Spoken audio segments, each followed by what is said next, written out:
5 years ago, it was about how fast can we scale a business? How many channels can we be on? How can we hit XYZ numbers or goals to get more funding? It's really turned on its head, since the beginning of 2020. Welcome to the Mastering E-commerce Marketing Podcast. I'm your host, Eitan Koter, co-CEO of Vimy.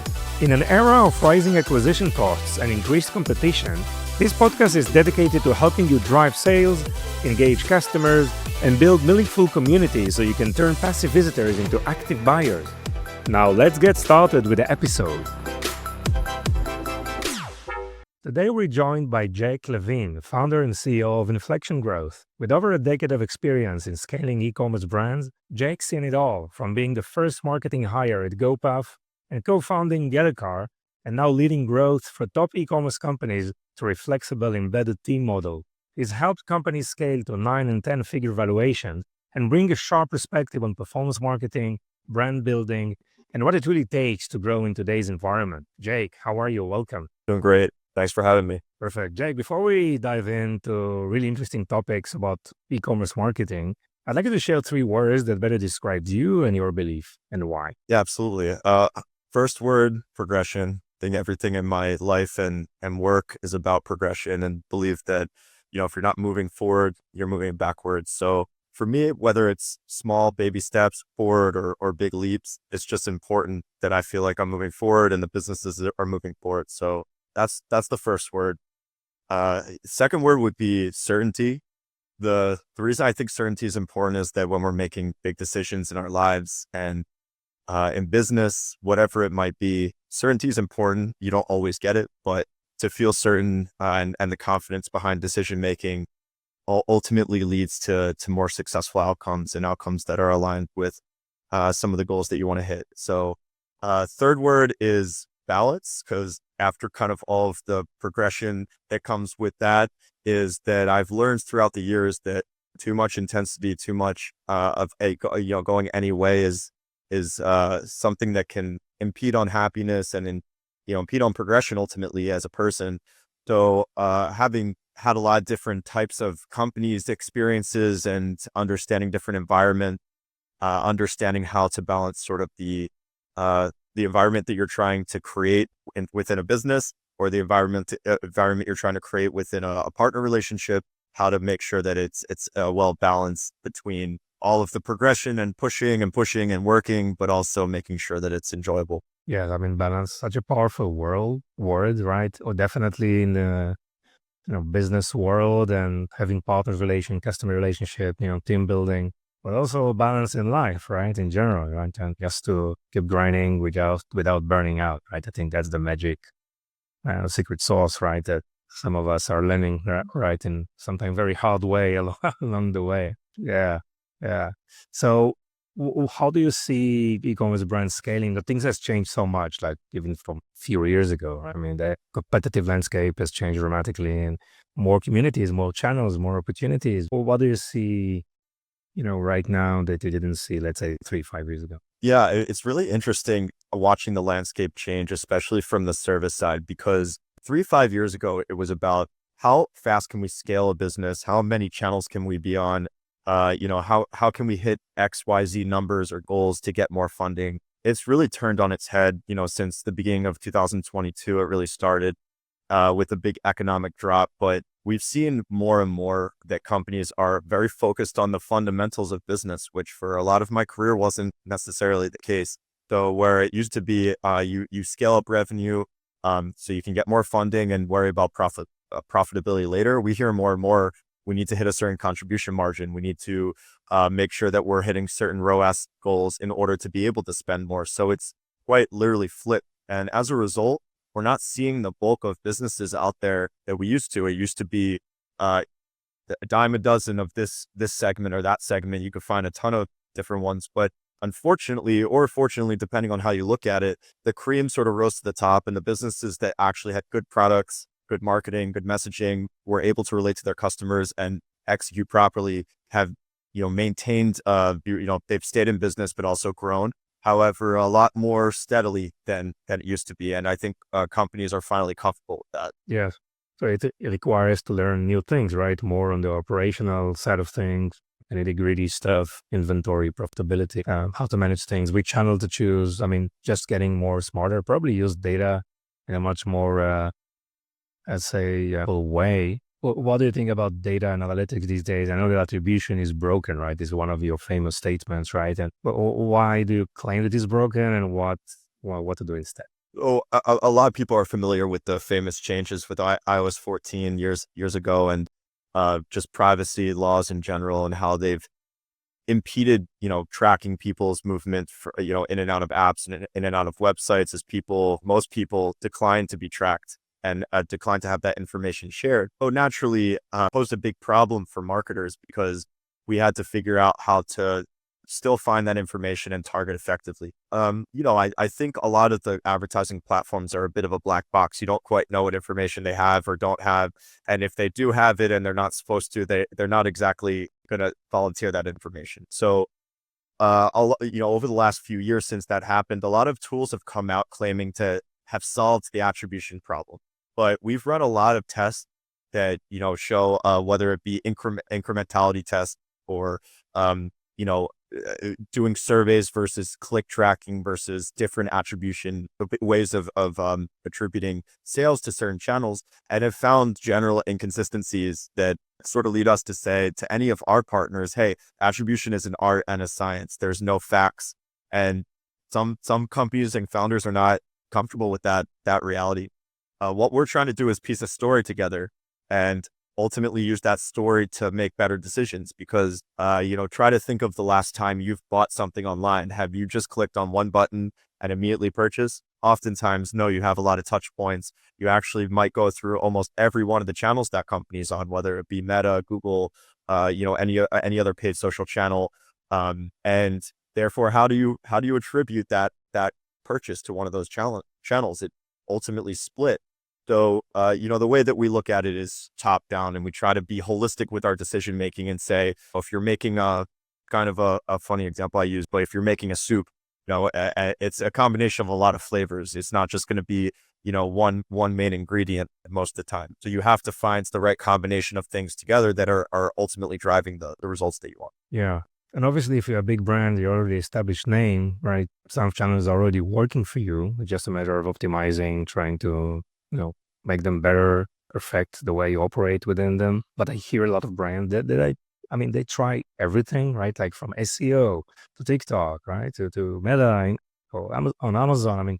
And nothing really is clicking fully, right? Nothing really works like it used to be, right? It's like a very, very difficult struggle to try to find that. And I'm sure you hear this also from many other, brands as well, that things are getting more difficult to activate, to operate, to analyze, to understand where to put the effort. What's the process that you usually implement? Well, what are the steps that you usually take to try to analyze which channel works for each brand? How do you define, criteria for trying to understand, where to focus in terms of channels, or what are some of the fundamentals that you try to implement these days with brands? First thing we look at is, where are the customers of this brand? So if a company comes to us and they sell school supplies, for example, we need to figure out where the people who would buy school supplies are. If a person fits, athletic clothing, for example, we work with a company in that space.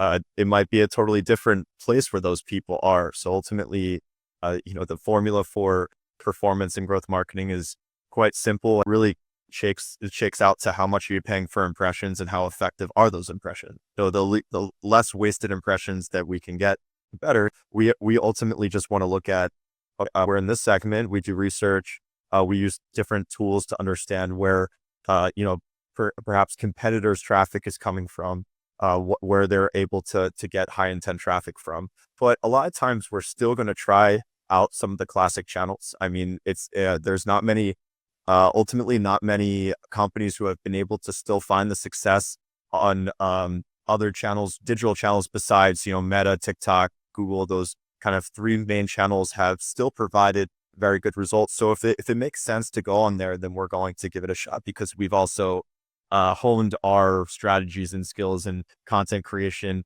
focusing on, the main digital channels. However, you also have to understand the company's budgets and how much they're willing to spend, because it's important we think to go narrow and deep, making sure that you actually conquer, or get successful metrics from a channel before you try to spread your budget across every channel possible. So yeah, it's ultimately starting with the channels that we feel are going to have the highest intent customers, and trying to get initial results, and moving on those channels, and then starting to implement some, maybe what we would term auxiliary channels, ones that can facilitate those main channels. And you're just adding those additional channels once you've established a good, let's say, plan for the first channel, or just wait for saturation and then move on? Well, I mean, it's more focused kind of approach, or like more. If you can, yeah, I mean, I think that if you can build your main pillars, and you have your main digital channels, and you have your, I'm talking in e-commerce, you have your CRM and your retargeting to existing customers, solid CRO, you have kind of the base. I don't necessarily look at it as a point of saturation. I look at it as an opening up of additional, raising the ceiling on all of those channels. So for example, I'll give an actual example. If a company starts on, let's just say, Meta and Google, as a lot of companies do, then eventually going to hit a point of saturation with the current audiences, because the algorithms are quite good at finding, your initial audience. So you have to figure out how to unlock other audiences on those channels. So maybe a platform like Pinterest, it might not get a lot of direct attribution to it, but it will open up, a door of a bunch of new customers, and raise the ceiling of how much is possible on that channels. I think, the tide sort of rises all ships in that way, where the more channels that you implement, it will facilitate your initial channels as well. We haven't really ever seen it where we just ran a channel for so long that it just stops working completely. It just kind of usually hits plateaus, and then you have to unlock a new plateau. And just diversification on your marketing channels is so important, right? For your business, and definitely for your valuation and how investors look at, depending on one aspect of the business, or just on one channel. But it's not an easy step, right? I mean, each one of those channels are, like it's a community, right? It has its own, play, their own influencers, their own, best practices and rules, and it requires a lot of, working with the data and try to figure out, how to succeed in each one of those channels. It's kind of a process, definitely. So how do you balance, when you're in, let's say, performance marketing with brand marketing usually? That's tricky, because a lot of companies, especially going back to what I was saying earlier about profitability, companies don't want to throw money at brand marketing. It's very difficult to convince them that they'll see the light at the end of the tunnel. So what I would say is that companies that are earlier stage, whether they're 0 to 1 million or 1 to 10 million, these are typically companies that are going to be ultra focused on metrics driven performance marketing. And it's going to, frankly, from our experience, it's going to be hard to convince them to do bigger brand plays.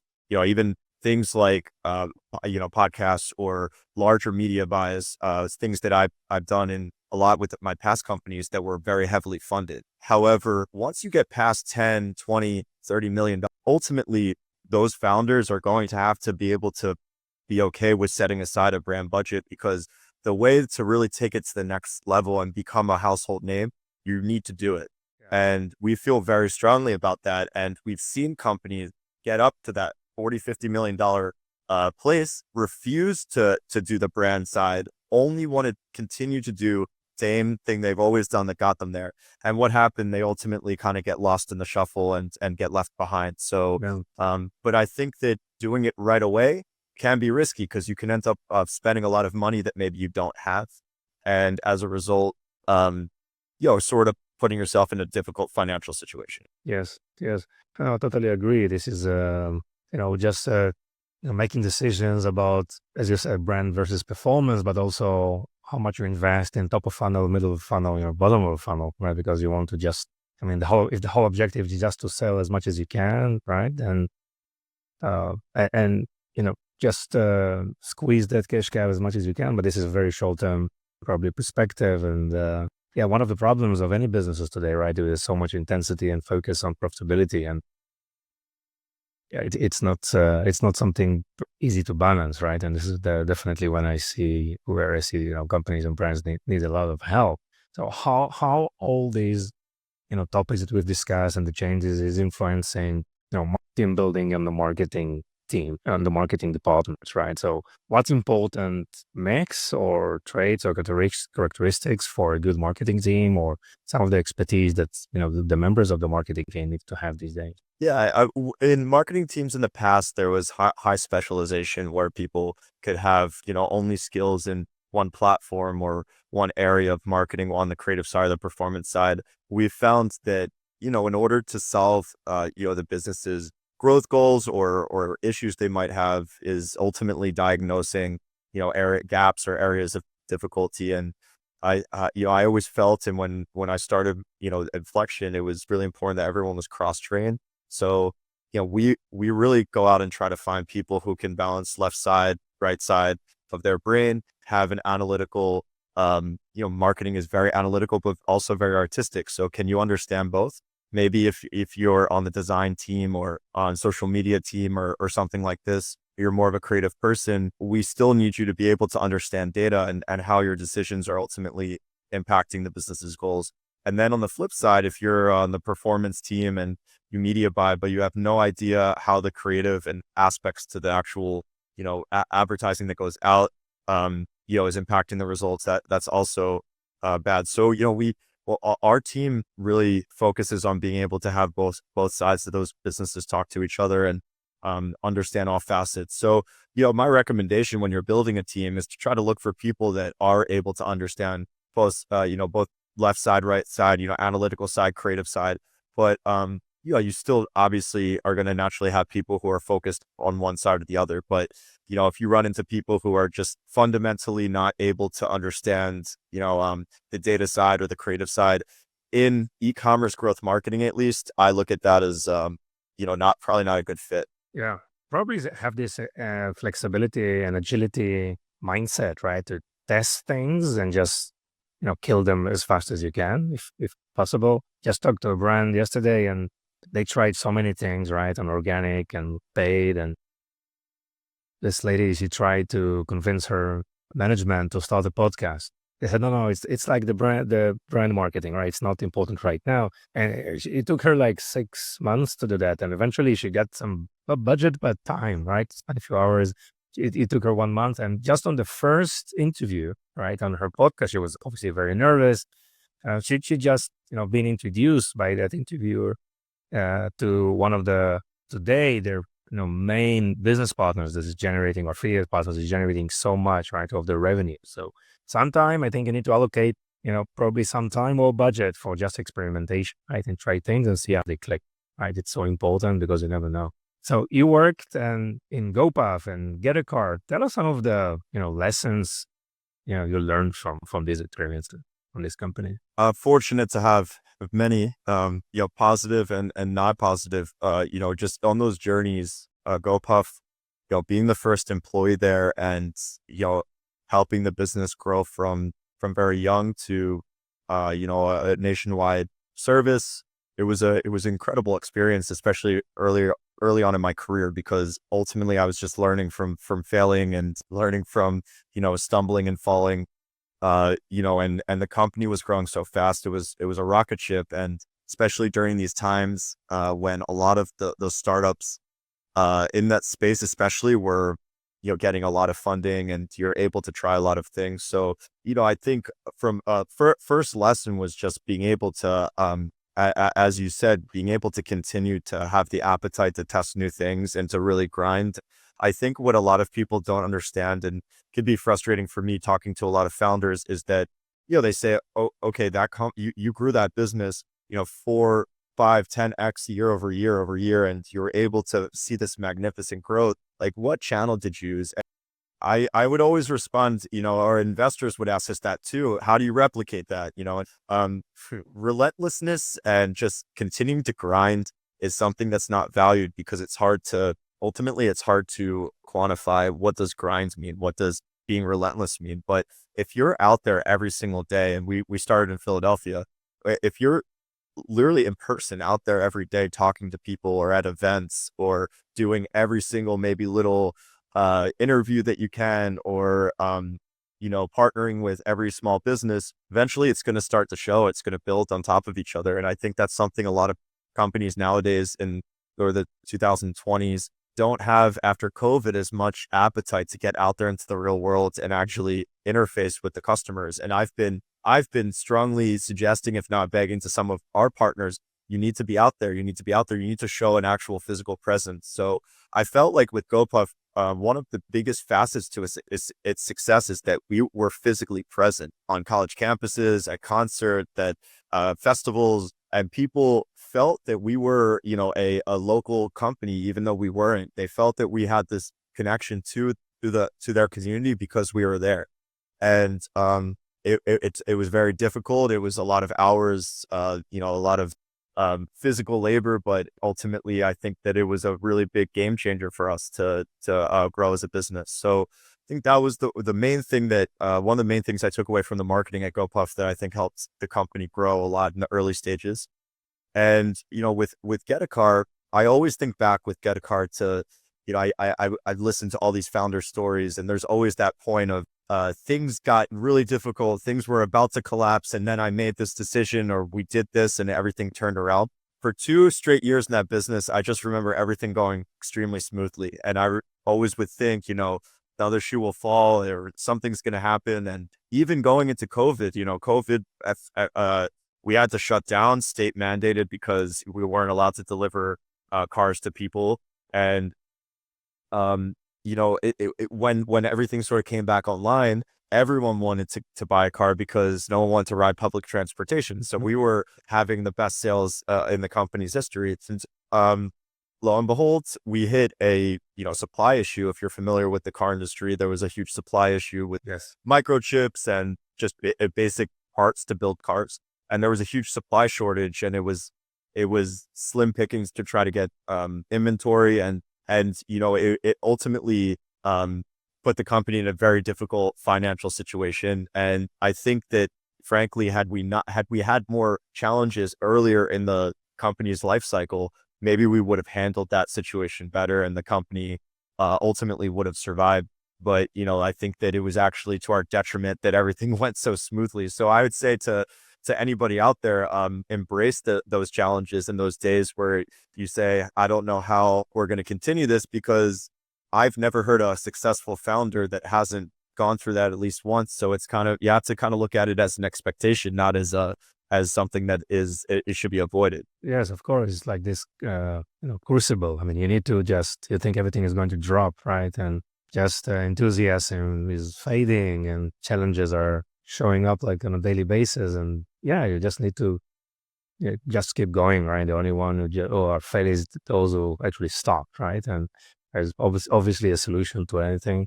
But when you raise funds and you have investors, they have like a zero tolerance. They want you to spend the money, make it or break it, and that's it, right? So I think it's kind of a different kind of scenario if you're bootstrapping or raising funds and you have investors. And also, I'm very interested to have your perspective on the agency model, right? So we have the traditional agencies models, and we have what you call an embedded marketing model. Can you share more about this model? How do you see the future of relationship between brands and other service providers? Yeah. So having spent the first, 7, 8 years of my career in these startups, living and breathing them every day, I had the appetite to start to try to work with more brands at once. And I was able to join as the CMO of a CPG focused D2C agency in New York. And, I came in obviously with no agency experience, and saw sort of how siloed all of the different parts of the business were, and tried to implement that cross training I was talking about, because ultimately what I was seeing from the inside of an agency, and I never liked working with agencies when I was at startups. So why don't we try to implement some of the things that need to be changed? And the challenge that I saw after a year at that business was, when you're on the brand side and you're trying to grow a startup, even when you have funding, the marketing team's always struggling to get all of the hands or all of the positions that they need. And, whether it's another media buyer, a designer, someone for affiliate, whatever it might be. And ultimately they end up trying to fill that gap or bandage it with an agency.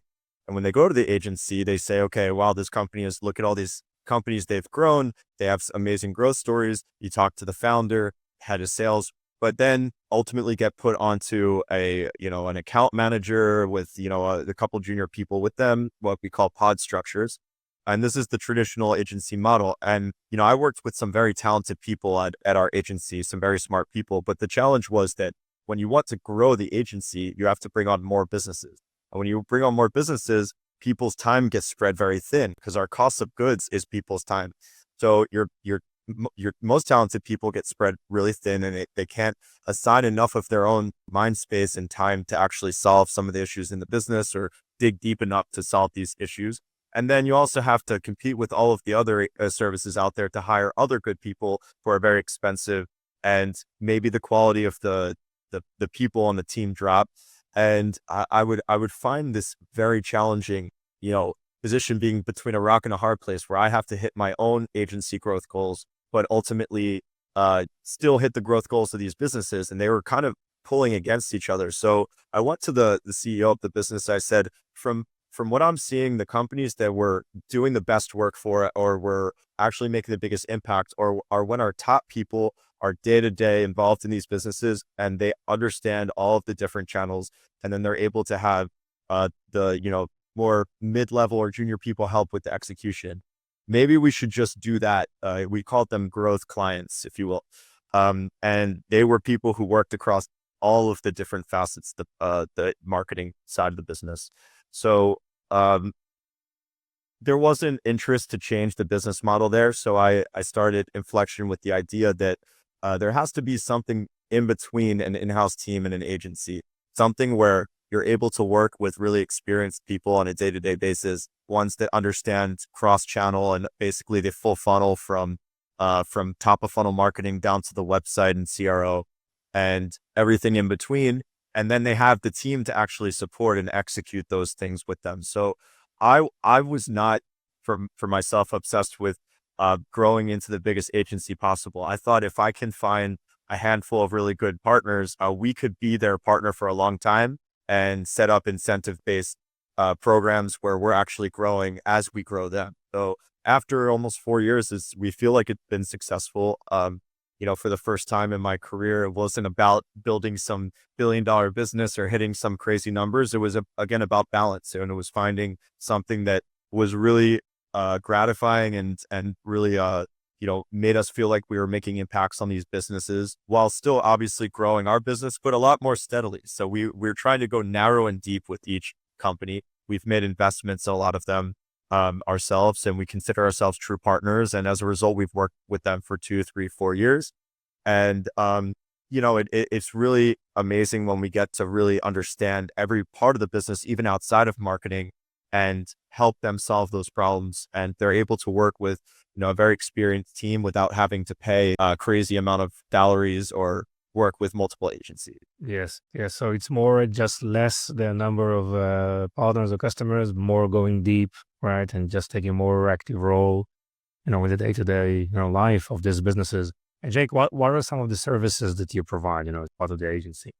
We started off with performance marketing. So we were doing media buying and, email, basically driving performance, driving ROAS or CAC for businesses. Implemented a creative team because we would run into the issue where the companies weren't providing us good enough creative, and we wanted to be able to control our own destiny with some of these platforms. So built our own creative team, have a web team where we build websites and landing pages. And then we also have an affiliate influencer team that helps us with UGC content or affiliate marketing.